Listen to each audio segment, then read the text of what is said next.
dos temas principales del curso, que son duplicación del ADN, básicamente en el flujo de información de ADN, información genética, y el otro es de la transcripción, rápidamente. Entonces, el proceso del ADN, la duplicación del ADN, ¿por qué es importante esta molécula? Nosotros entendemos de que las células necesitan mantener la información, no solamente necesitan hacer uso de esa información, sino transferirla a sus descendientes. Entonces debe de existir una molécula que debe de comandar esa herencia. A la búsqueda de esa molécula se iniciaron los estudios de Gregor Mendel en 1865, en que solamente determinó que algunos caracteres genéticos se dieran. Pero qué cosa era esa fuente de información que debía de heredarse, no se sabía. En 1868 se determinó de que en el núcleo, en el caso del nucleocariote, se mantenía los elementos necesarios para el flujo de la información. Entonces el material genético debía estar en el núcleo. Se hicieron varias coloraciones y se observó que había una sustancia especial que se denominó nucleína y que obviamente, como ustedes vieron también en mitosis, esa nucleína podía generar sustancias que se separaban en el proceso de división. Entonces la nucleína en el núcleo se separaba durante la división y se iba cada una a una célula. Eso se terminó con los estudios de citología de Walter Sutter en 1902. Entonces se determinó de que esa nucleína se fraccionaba en dos en el momento de la división. Entonces algo allí debía de mantener la información genética. En el 1928, Frederick Griffin propuso de que existía un principio transformante. Él estuvo estudiando en neumococos. Estos neumococos hay dos variedades. Unos neumococos de cubierta lisa, que son los neumococos que causan la neumonía, esos son los patogénicos. Y otros neumococos que son de la cubierta rugosa, que son los neumococos no patogénicos. Pero en los procesos de cultivo que él hacía, observaba de que había transformaciones, de que la R podía transformarse en S. Entonces debería existir algo en el cultivo o algo en la célula que permitía esa transformación. Ese es el denominado principio transformante. A partir de esa fecha, todos empezaron a generar especulaciones de qué podría ser esa partícula transformante. ¿Cuáles son las principales moléculas que nosotros tenemos en una célula? ARN, proteínas, DNA, lípidos, carbohidratos. Esas macromoléculas cualquiera podría ser. Carbohidratos no tanto, porque el carbohidrato más largo que podemos tener es el del almidón, pero son el glucógeno, ¿no? Son moléculas muy homogéneas. Lípidos podrían ser, sí, pero las cadenas lipídicas son casi únicas, o sea, no hay mucha variación. Proteínas podría ser, porque hay variaciones de acuerdo a los aminoácidos. DNA y RNA también podrían ser, porque las secuencias de nucleótidos son distintas. Entonces, los mayores candidatos podrían ser proteínas, RNAs y DNAs. Los otros no, porque son más simples, ¿no? Y no forman estructuras tan largas, tan grandes. Entonces, lo que hicieron fue fraccionar la célula y colocar extractos de esa célula, de una célula S fraccionada, o sea, la calentaron. Si calentamos S, ¿qué pasa? Calentamos una bacteria, la matamos, ¿no? Y obviamente él observó esta bacteria muerta, la confirmó porque le inyectó en un ratón y el ratón siguió viviendo. O sea, no tenía virulencia este fraccionamiento de células S. Y ese fraccionamiento de células S lo combinó con RNA. ¿Qué pasa si lo combino con RNA? Perdón, aquí moléculas que fueron probadas, pero moléculas que se eliminan. Si eliminamos el RNA y dejamos proteína, DNA, lípidos y carbohidratos, ocurre transformación. R se mantiene como R cuando se coloca RNA. Entonces no hay transformación. Un cultivo de R al que se coloca proteínas de este fraccionamiento celular tampoco tiene transformación, porque de R pasa a R. Un cultivo de R al que se coloca solo ADN de este lisado de S, sí se convierte en S. Entonces aquí sí hay transformación. Un cultivo de R,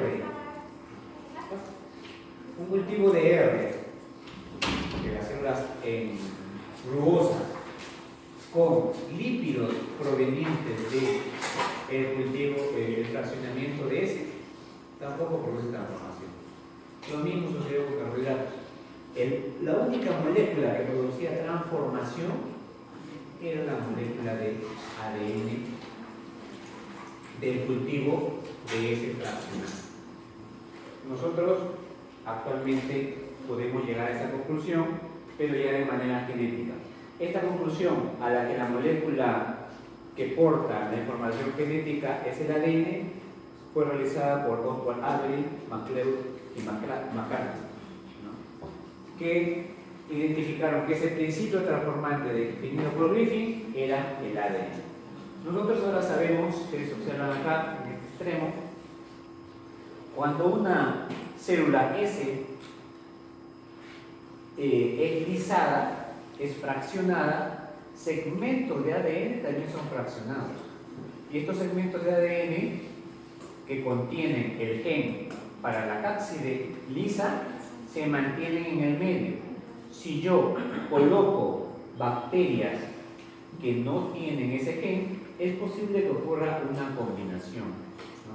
Y se incorpore el gen dentro de la bacteria que es rugosa. Al incorporarse, obviamente ya tiene el gen que le va a permitir generar la cápside lisa y obviamente va a tener la cápside lisa. Entonces, de una bacteria rugosa con el DNA fragmentado, vamos a obtener una bacteria lisa, viable. Entonces, ese fue el trabajo de Oswald Avery en el 44. Se demoraron exactamente 4 años en terminar ese proceso. Todos los investigadores seguían con la idea de definir exactamente qué era el principio transformante, si era ADN o si era proteína. Entonces, en 1952, Martha Chase y Alfred Kersey, empleando bacteriófagos marcados radioactivamente, demostraron que el ADN es una molécula hereditaria. ¿Cómo? Cultivaron bacteriófagos y marcaron específicamente proteínas y el ADN. ¿Cómo marcamos las proteínas? Cisteína se encuentra el azufre se encuentra en el aminoácido cisteína y nosotros podemos usar azufre 35 radioactivo. ¿Y dónde se encuentran las proteínas en un bacteriófago? En la cápside. Entonces, toda la cápside tiene radioactividad con azufre 35 y con fósforo 32, otro radioisótopo, marcamos el ADN, porque el ADN tiene nucleótidos y los nucleótidos tienen grupo fosfato. Entonces, ese grupo fosfato está marcado. Cuando hacemos la infección, ¿qué es lo que ocurre? Un bacteriófago infecta la bacteria y deposita su material genético. La cápside se queda en el exterior. Y obviamente la cápside contiene las proteínas y obviamente se pierde en el cultivo. Solo el ADN, marcado como proteína 32, genera a partir de ahí más hebras genéticas del bacteriófago y la descendencia estará marcada, pero no su cápside, solo el ADN. Entonces allí queda demostrado de que las proteínas no se heredan, pero sí se hereda el material genético, el ADN. ¿Pregunta? La herencia no es el 100%, sino el 50%, porque ahí es la combinación de la bacteria. Aquí no estamos hablando de que haya un 50%. Lo que pasa es que cuando una hebra de ADN se sintetiza, se abre, y eso se demostró posteriormente. En un inicio tú podías decir, sí, la herencia no es el 100%, solo la mitad de la progenie está heredando y la otra mitad no la hereda. ¿Pero por qué? Porque hay que obviamente duplicar ese material. Y al duplicarlo estamos incorporando moléculas que ya no son radiactivas. ¿Ya? Pero lo importante aquí es que las proteínas nunca aparecieron en la progenie. Entonces eso quiere decir que las proteínas no se van a heredar, pero el ADN sí. Ahora viene la discusión a partir de esa fecha, como tú lo dices, ¿por qué se hereda en la mitad? Y eso se respondió después de años de estudios, y vamos a ver por qué. Primero, ese ADN tenía adenina, citosina, timina y guanina. ¿Esos nucleótidos se tendrían alguna proporción? ¿Cómo está la estructura? Son 4 nucleótidos. Richard Kapp determinó de que existía una relación entre adenina y timina en timo de ternera, en vaso de ternera, en levaduras y en bacterias. Entonces él observó de que había una correspondencia. Un número de adeninas era muy similar al número de timinas. Aquí vemos 17%, 16%. Guanina, 12%, 10%. 16, 15, 13, 10. 18, 19, 10, 10. 11, 10, 26, 24. Entonces hay una correspondencia, una relación. A una adenina le debe de corresponder una timina, una guanina, una citosina. Pero ¿cómo? Se entrelazaban los 4. Había una teoría que decía sí, se entrelazan los 4. Hay 4 hebras. Y justo todavía, Rosalind Franklin en el 50, la misma fecha, hacía estas radiografías en las cuales se ve una repetitividad en forma espiral. Esta secuencia está aquí y aquí y aquí, como si fuese una escalera, como si fuese una espiral. Entonces, hay una estructura espiralada, pero una espiralada de 4 cadenas, una espiralada de 3 cadenas, una espiralada de 2 cadenas, o no se pudo determinar. Rosalind Franklin ni Maury Wilkin no lo pudo, pero Maury Wilkin ofreció los datos a Francis Crick y James Watson, y en el 53 lograron esta estructura helicoidal de 2 hebras de ADN. ¿Cómo la lograron? Porque básicamente tuvieron que invertir una hebra con la otra y pegarla. Solo la inversión es lo que permite que estas 2 hebras calcen en este espacio de 20 angstrom y de 34 angstrom de hélice. Aquí se forma la hélice en 34 angstrom y en un diámetro de 20 angstrom. Es la única alternativa para formar esa estructura. Que las 2 hebras sean antiparalelas. ¿Por qué antiparalelas? Porque una va de 3' a 5' y la otra va de 5' a 3'. Entonces a 3' se une el 5'. Es antiparalelismo. ¿Qué significa 3 y qué significa 5'? Está en base a la molécula que se encuentra en el azúcar. ¿Se acuerdan que aquí esta cinta representa el esqueleto carbono del azúcar y el grupo fosfato? Aquí también, esto naranja que se observa acá, es la cinta del esqueleto azúcar-fosfato. Y el azúcar es una ribosa, una desoxirribosa que tiene en la posición 3' un oxidrilo. Y ese es el que está libre aquí. El 5' se une al siguiente 3', no está libre. Entonces en este 3' solo tendremos el oxidrilo libre. Y si seguimos, acá vamos a tener el otro extremo, que aquí sí está el 5' libre, ¿ya? Que es el fosfato. Entonces en la posición 5' hay un fosfato, en la posición 3' hay un oxidrilo. Y allí se ve que tenemos entonces un antiparalelismo. En este esqueleto azúcar-fosfato, en la parte media nosotros tenemos la unión de las bases nitrogenadas.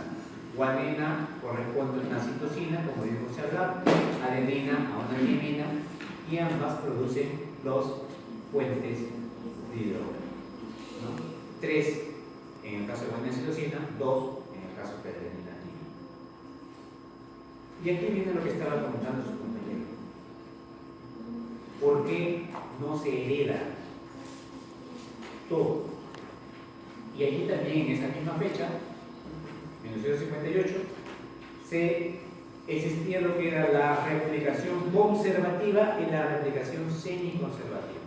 Si fuese una replicación conservativa, todo el ADN paterno debería de quedar en una célula hija y la otra debería ser solamente hebras nuevas. Pero como el ADN se puede abrir y una mantenerse como molde para la síntesis de la otra, como se especuló por Watson y Crick también especularon esto, de que el ADN se abriría, una generaría molde para sintetizar la otra, y así se propagaría la información a la descendencia. Pero fue en el 58 que se demostró por Messenson et al, utilizando diferentes isótopos. Por ejemplo, midió cultivos de E. coli cultivados en nitrógeno 15. Si cultivamos en nitrógeno 15, todas sus proteínas, todo su ADN, las bases nitrogenadas estarían marcadas con nitrógeno 15. Si extraemos el ADN sería un ADN pesado con nitrógeno 15. Las dos hebras. Si esa misma bacteria la ponemos a crecer en medio que no tiene ya nitrógeno 15, obviamente esta hebra se va a abrir en dos, ¿no? Se abre en dos, una se mantiene marcada con nitrógeno 15 y la otra se sintetizaría con el nuevo medio que está allí de cultivo, que sería nitrógeno 14. Entonces tendríamos una hebra de nitrógeno 15 y una hebra de nitrógeno 14. Por eso se genera un híbrido de tamaño intermedio. No se genera una hija con dos hebras síntesis, dos hebras nuevas.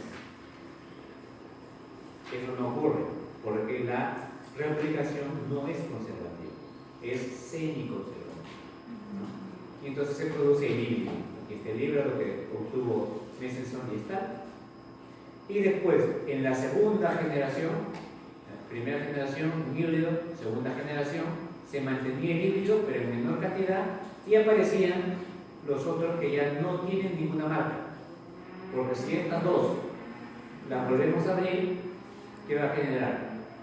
Una hebra nueva, que va a generar otra hebra nueva, una hebra de 14, que se va a generar otra hebra de 14. Esta se va a mantener con 15, que va a generar una hebra de 14. Entonces aquí sí habría la presencia de los dos. Y demostró que la replicación es semi. Eso es muy importante para definir el dogma central de la biología molecular, porque obviamente tenemos que el ADN en la molécula genética que permite la duplicación o replicación de manera que se mantenga la secuencia en la descendencia de padres. Y esa secuencia sea utilizada en la transcripción para generar una molécula de RNA que se va a traducir a una proteína específica. Este es el flujo del dogma central de la biología molecular y obviamente nos permite analizar lo que ocurre en el genotipo para visualizarlo en el fenotipo, que es la proteína. Hay algunos procesos inversos, por ejemplo, lo que realiza el virus de RNA. Un virus de RNA, su molécula genómica no es ADN, sino es RNA, pero cuando infecta una célula de ADN y tiene que introducir este RNA en la molécula de ADN. Y entonces hace la transcripción reversa. Para de ahí recién producir sus propias proteínas por el proceso de transcripción y traducción de la célula del ADN. Pero todo en el ADN se traduce, se transcribe y se traduce. Todo en el ADN es información genética útil, no todo. Hay segmentos que son denominados los genes. Entonces, fíjense aquí, un gen, aquí hay otro gen, aquí hay otro gen. Esta es una secuencia de un ADN. Si nosotros escribiéramos el ADN humano de esta forma, elevaríamos miles de libros de la altura del obelisco de Washington, que más o menos son 60 kilómetros, de puras letras de esa forma. Asimismo, tenemos el ADN que está distribuido en genes, pero esta distribución en genes también puede ser simples, como el caso de la levadura Saccharomyces cerevisiae, que los genes están ordenados muy próximos unos a otros, no pierden espacio, no pierden secuencias que codifican proteínas. En el caso humano, sí mantiene secuencias que se desconocen cuál es su función y que muchas de ellas son repetitivas y su secuencia codante es muy poca y está totalmente distribuida. Entonces, cada organismo tiene una distribución específica de sus genes, unos muy ordenados, otros por su complejidad utilizarán otras secuencias que pueden ser secuencias de regulación, e incluso no solamente dentro del mismo cromosoma de formación, sino en diferente cantidad de ADN. Fíjense, estas son dos cabras, una en China y otra en India. Por su aspecto se las ve que son muy similares, pero sin embargo genéticamente se observa que una tiene más cromosomas que otra. Esta tiene menos cromosomas, tiene tres pares, uno que tiene 2Y, pero la diferencia es que estos cromosomas son grandes. En el caso contrario, esta cabra de la China tiene 1, 2, 3, 4, 5, 6 por 3, 18, 23 pares, pero son pequeñitos. Entonces hay una distribución muy diferente. En el caso humano, si solamente nos detenemos a observar el cromosoma 22, este cromosoma 22 tiene 48 por 10 a la 6 millones. 48 millones de ¿no? Si solamente observáramos el 10%, en este 10% nada más, este pequeño segmentito, tendremos aproximadamente 40 genes. Si vemos el 1%, serán solamente 4 genes. Y si solamente vemos de ese 1%, que es aproximadamente, sacamos la décima parte igual, tendríamos 3.4 por n a 4 nucleótidos, todo este segmento, que serían 34.000 nucleótidos, tenemos un gen en 34.000 nucleótidos. Es muy grande. Pero en esos 34.000 nucleótidos hay una secuencia regulatoria que no forma parte de la proteína. Hay una secuencia intrónica que tampoco va a formar parte de la proteína. Si nosotros eliminamos la región regulatoria y los intrones, lo único que nos quedaría son estos puntitos rojos. Los juntamos y tendremos el RNA transcrito. Obviamente maduro, ¿no? Porque el inmaduro tiene los intrones. Eliminamos los intrones en el proceso de transcripción y tenemos la proteína, que es pequeñita, de origen, ¿no? Entonces, la proteína se origina en realidad en una pequeña secuencia de ADN. Si nosotros observamos el genoma humano, este tiene este rango 3.2 porque era la media pared del nucleótido, o 3.4, como menciono, pero para esta cantidad de nucleótidos uno esperaría tener más de 50.000 genes. Cuando se hizo el análisis, solamente en genes que codifican la proteína tendríamos 21.000, un poco menos de la mitad. La longitud de las proteínas es de 1 millón de nucleótidos, 2.4 por 10 a la 6 nucleótidos en promedio. Los genes que codifican a proteínas, el tamaño promedio es de 27.000 pares de nucleótidos. El número mínimo de exones es 1.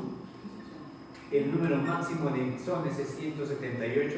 ¿Se imaginan un gen que está partido en 178 pedazos?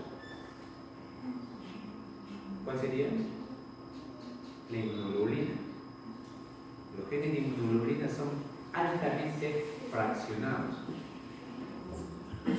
El promedio del número de exones por gen, 10.4. El tamaño del exón más largo es de 17.000 nucleótidos. El promedio de exones es 145. Y aquí tenemos otro dato, que hay genes de RNA no codante, aproximadamente 9.000. ¿Por qué tantos genes de ARN no codantes? ¿Cuáles son? Sino los que no codifican la proteína. Esos son los RNAs ribosomales, los RNAs de transferencia y los de edición, los RNAs de edición.